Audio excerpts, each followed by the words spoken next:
안녕하세요.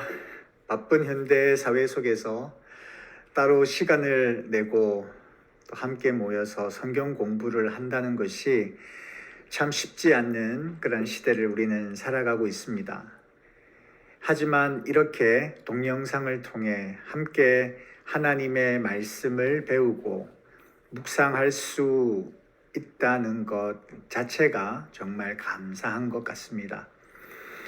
공간의 제약 없이, 시간의 제약 없이 각자의 자리에서 하나님의 말씀 앞에서는 귀한 시간 되시기를 간절히 바라봅니다. 오늘부터 우리는 신약 여행, 복음의 길을 함께 걷다라는 제목으로 신약 성경을 함께 공부하려고 합니다.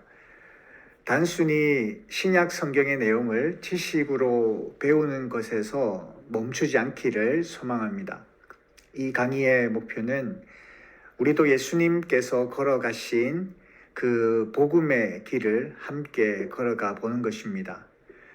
초대교회 성도들이 믿음으로 살아냈던 그 삶의 자리로 함께 가보려고 합니다.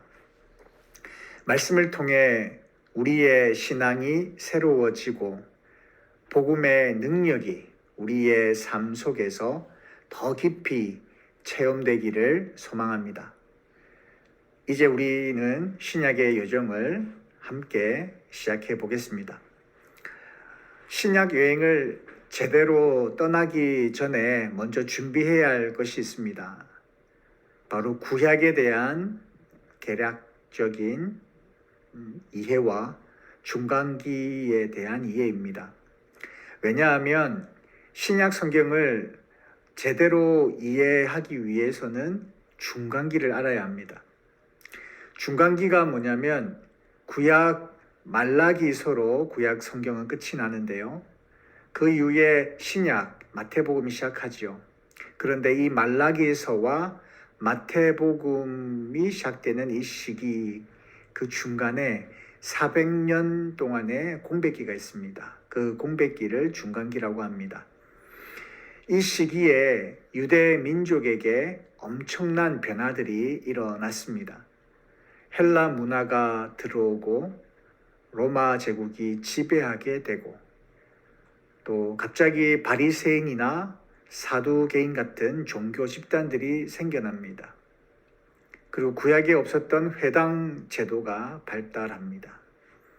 이러한 일들이 중간기에서 일어나거든요. 그래서 이 중간기를 우리는 먼저 이해를 해야 합니다.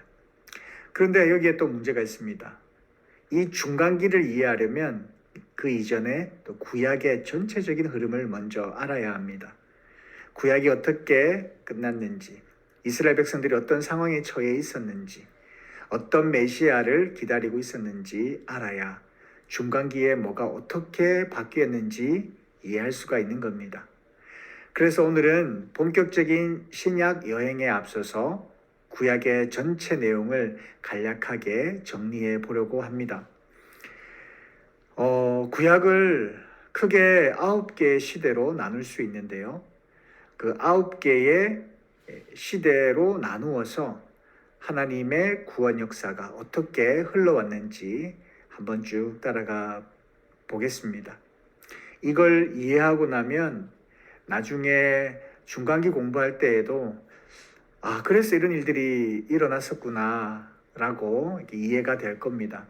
그리고 더 나아가서 신약을 읽는데도 예수님이 왜 이런 말씀을 하셨지? 또 왜 바리새인들과 이런 갈등이 있었지? 왜 유대인들이 이런 메시아를 기대했지? 이런 것들이 다 연결되어서 이해될 것입니다. 그러면 우리의 신약 여행이 훨씬 더 풍성하고 깊이 있는 여행이 될 거라고 확신합니다. 자, 그럼 이제 창세기부터 시작해서 구약 전체를 한번 여행해 보시도록 하겠습니다. 함께 구속사의 흐름을 따라가 보겠습니다. 구약을 크게 9개 시대로 나눠서 보면 하나님의 구원 계획이 어떻게 펼쳐지는지를 잘 보입니다.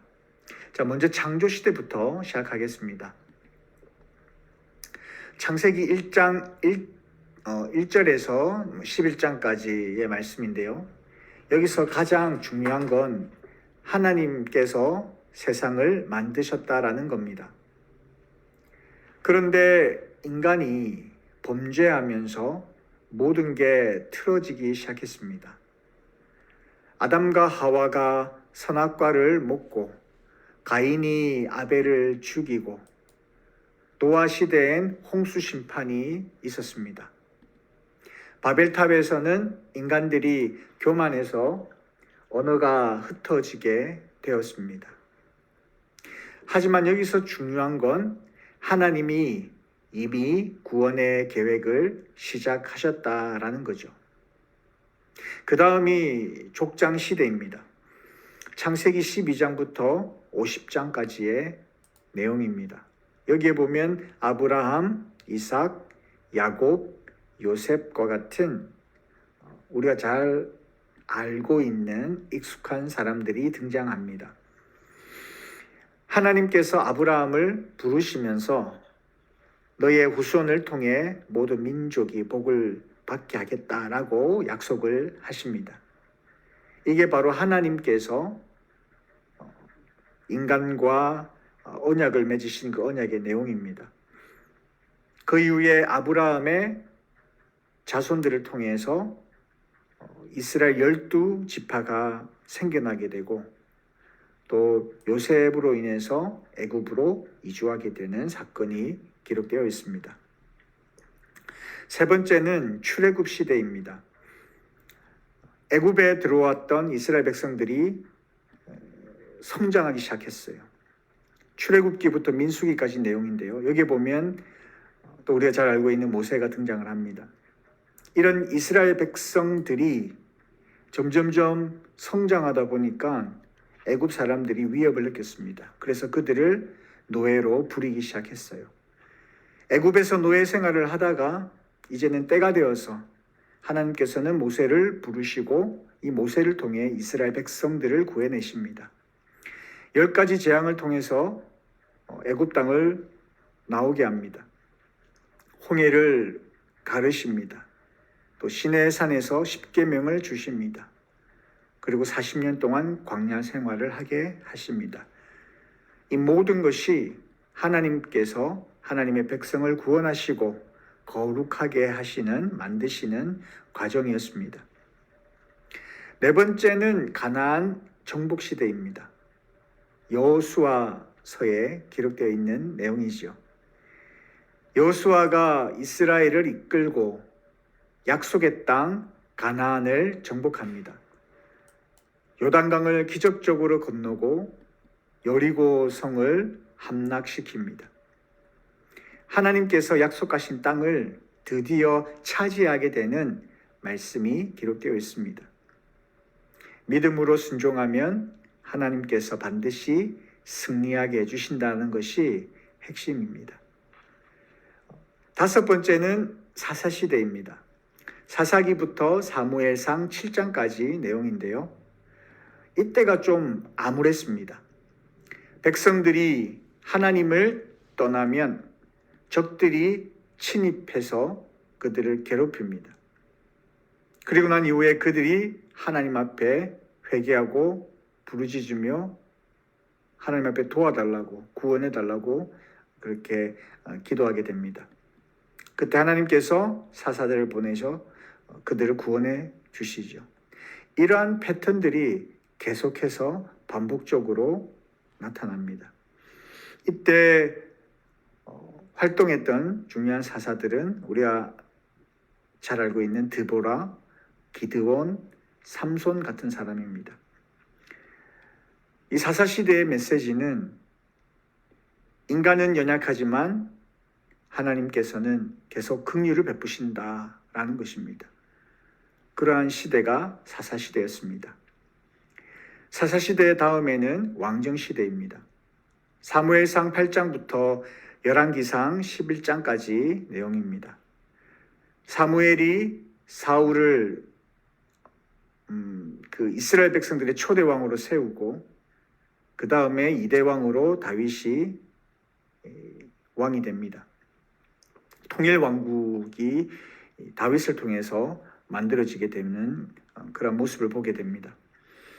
예루살렘을 수도로 정하고 또 하나님의 언약궤를 모셔오게 됩니다.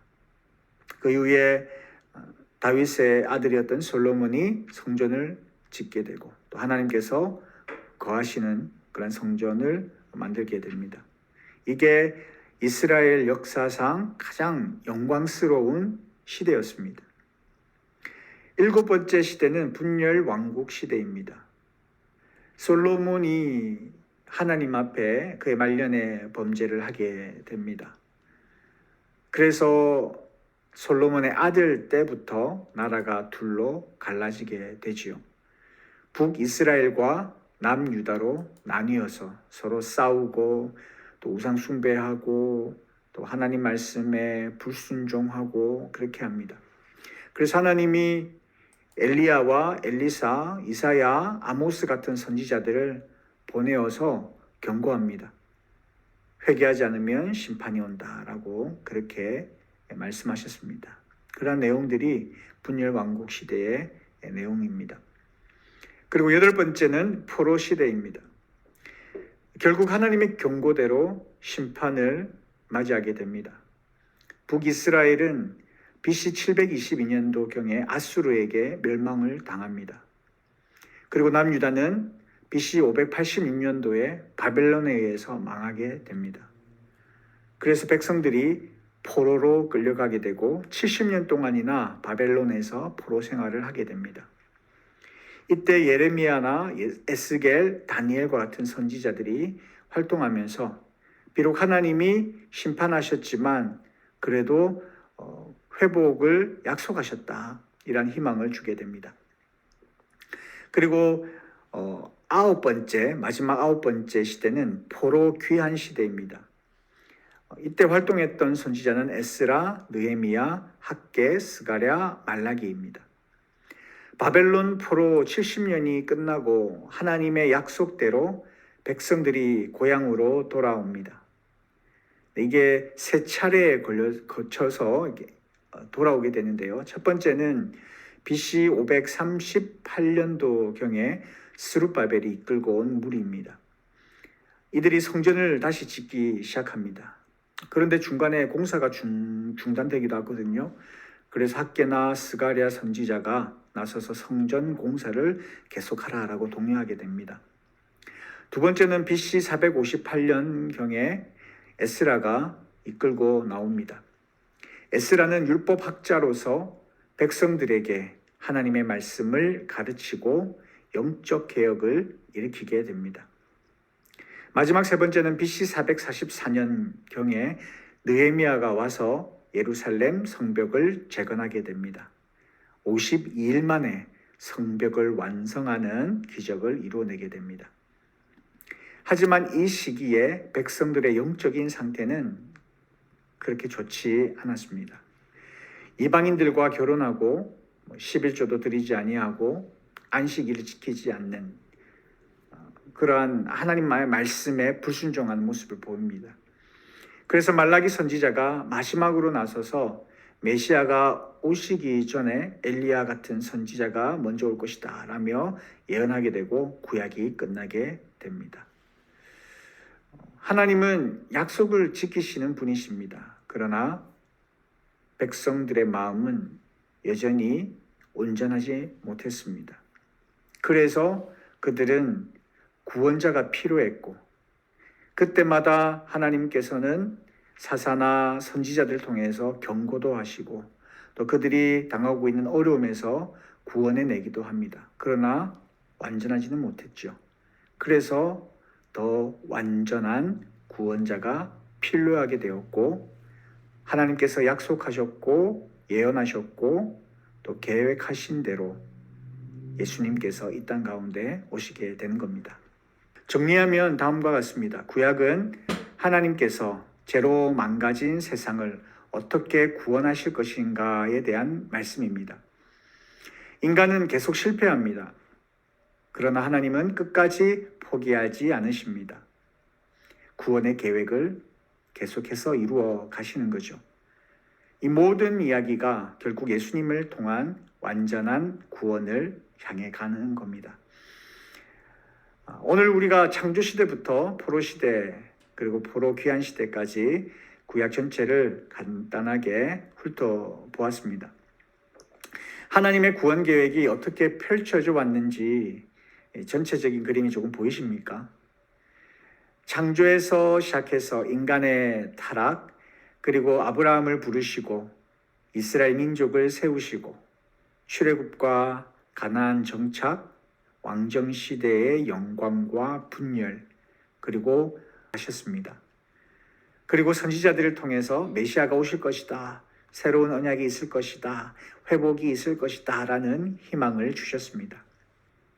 그런데 말라기서가 끝나고 나서 갑자기 신약 마태복음이 시작되는 게 아닙니다. 그 사이에 약 400년이라는 긴 시간이 있었거든요.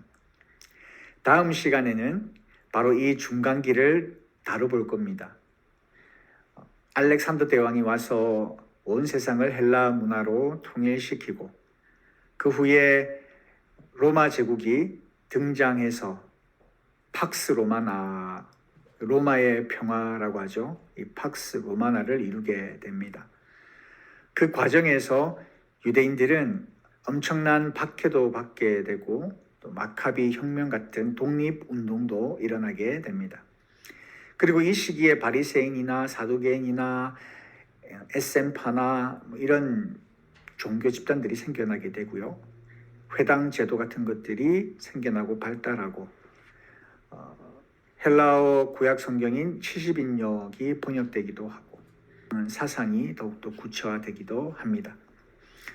이런 걸 알고 나면 신약을 읽을 때에 그래서 예수님 시대에 이런 상황이 있었구나라고 훨씬 더 잘 이해할 수 있을 겁니다.